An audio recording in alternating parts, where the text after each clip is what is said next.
NGR. ఇప్పుడు doctor NGR లో asthma సమస్యల గురించి తెలుసుకుందాం. ఆస్తమా అవేర్నెస్ పెంచడం వల్ల బాధపడుతున్న పేషెంట్స్లలో సిమ్టమ్స్ వచ్చినప్పుడు ఎలాంటి మందులు వాడాలి, ఏ మందులు వాడాలి, ఇవి కరెక్ట్గా ఎడ్యుకేట్ చేయగలిగితే హాస్పిటలైజేషన్స్ డ్యూ టు ఆస్తమా అనేది తగ్గించవచ్చు. చాలాసార్లు సివియర్ అటాక్తో హాస్పిటల్లో అడ్మిట్ కావడము, దానివల్ల లాట్ ఆఫ్ డబ్బులు ఖర్చు కావడం జరుగుతుంది.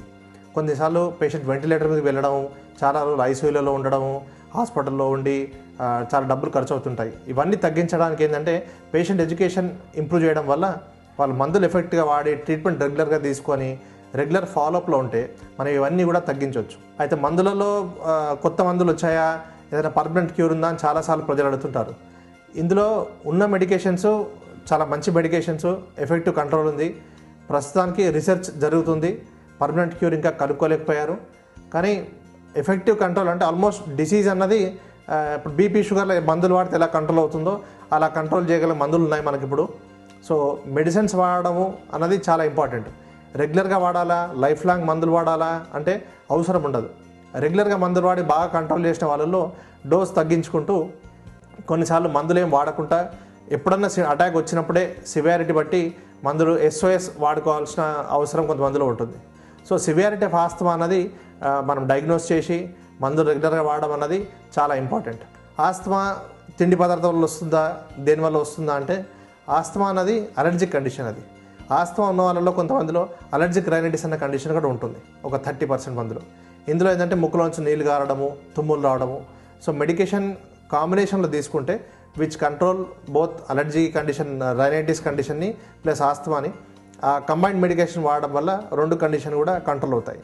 అయితే వీళ్ళు తీసుకోవాల్సిన జాగ్రత్తలు ఏంటంటే చల్ల పదార్థాలు, especially cold water, cold drinks ఇలాంటివి అవాయిడ్ చేయడము. డస్ట్ చాలాసార్లు ఇంట్లలో మన కర్టన్స్, బెడ్షీట్స్ ఇలాంటివి వాడుతుంటారు, అన్ని కాటన్ మెటీరియల్ ఉంటాయి. అయితే దీంట్లో ఏంటంటే డస్ట్ అనేది చాలా సెటిల్ అయ్యి దీనివల్ల ఆస్తమా సిమ్టమ్స్ అన్నవి ట్రిగర్ అవుతూ ఉంటాయి. So dust repellent material, especial అంటే మన polyester material, silk material type ఉంటే ఇవి డస్ట్ రిపెల్ చేస్తాయి. కాబట్టి అలాంటి వాడడం వల్ల మనము ఇంట్లో దుమ్ము తగ్గించవచ్చు. ప్లస్ ఇంకోటి ఏంటంటే ఇంట్లో లేడీస్ ఎస్పెషల్లీ క్లీనింగ్ అది చేస్తుంటారు. ఆ క్లీనింగ్ అది చేస్తున్నప్పుడు వెట్ మాపింగ్ చేస్తే, పచ్చిబట్టతో ఫ్లోర్ క్లీనింగ్ అది చేస్తే డస్ట్ తక్కువగా లేవడము, దానివల్ల లెస్ ఎక్స్పోజర్ వస్తుంది, అటాక్స్ అనేవి తగ్గుతాయి అన్నమాట. ఇది కాకుండా ఇంట్లో పెట్స్ ఉంటాయి కొంతమందికి, అంటే ఇంట్లో పిల్లి కానీ కుక్క పెంచుకోవడం అలవాటు ఉంటుంది, దానివల్ల కూడా కొంతమందికి సిమ్టమ్స్ వస్తాయి. సో ఇవి ఒకవేళ సిమ్టమ్ దానివల్ల వస్తున్నాయని స్పెసిఫిక్గా కనుక్కోగలిగితే గిట వీటిని కొద్దిగా దూరంగా ఉంచడము, లేకపోతే వీళ్ళు దాని నుంచి దూరంగా ఉండడం అన్నది చేస్తే సిమ్టమ్స్ అనేవి తగ్గుతాయి.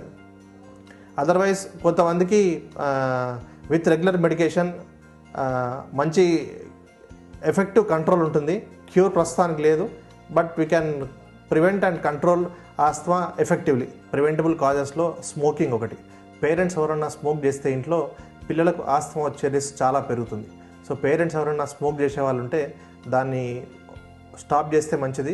లేదంటే అట్లీస్ట్ ఇంట్లో పిల్లలు ఉన్న దగ్గర స్మోక్ చేయకుండా ఆపితే ఆస్తమా అన్నది వాళ్ళకు వచ్చే దాంట్లో రిస్క్ తగ్గించవచ్చు మనం. ఆల్రెడీ స్మోకర్ వాళ్ళైతే బ్రాంకైటిస్ కానీ ఆస్తమా కానీ వచ్చే సిమ్టమ్స్ వాళ్ళకు ఉంటాయి, కానీ అట్లీస్ట్ పిల్లలకు రాకుండా జాగ్రత్త పడవచ్చు. పేరెంట్స్ కొంతమంది అంటే మన దేశంలో తక్కువ, కానీ females are prone to and smoking అది చేస్తుంటారు. ప్రెగ్నెన్సీ ఉన్న వాళ్ళు స్మోక్ అది చేస్తే దానివల్ల శిశువు పైన ఆస్తమా వచ్చే రిస్క్ పెరుగుతుంది. ఇది కాకుండా మనకు ఎక్స్పోజర్, ఇప్పుడు ఎన్విరాన్మెంటల్ ఎక్స్పోజర్, బయట పొల్యూషన్ వల్ల, వెహికులర్ పొల్యూషన్ బయట తిరుగుతున్నప్పుడు చాలా ఈ ఫ్యూమ్స్కి ఎక్స్పోజ్ అయ్యి దానివల్ల కూడా కొంతమందికి అక్యూట్ అటాక్స్ లాగా వచ్చి ఫస్ట్ టైం ఆస్తమా డయాగ్నోస్ అవుతుంటుంది.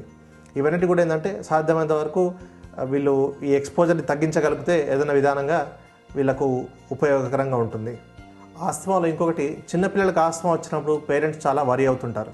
ఏంటంటే మా బాబుకి కానీ పాపకి కానీ ఆస్తమా తగ్గిపోతుందా, ఇది లైఫ్ లాంగ్ ఉంటుందా, మందులు వాడాల్సిన అవసరం ఉంటుందా. చాలాసార్లు చిన్నపిల్లలకు below the age of 5 years asthma అన్నది డయాగ్నోస్ అయితే 40% మందిలో by the age of 5-6 years దానితో తగ్గిపోతుంది. కొంతమందిలో 12 to 16 years వరకు కంటిన్యూ అవుతుంది.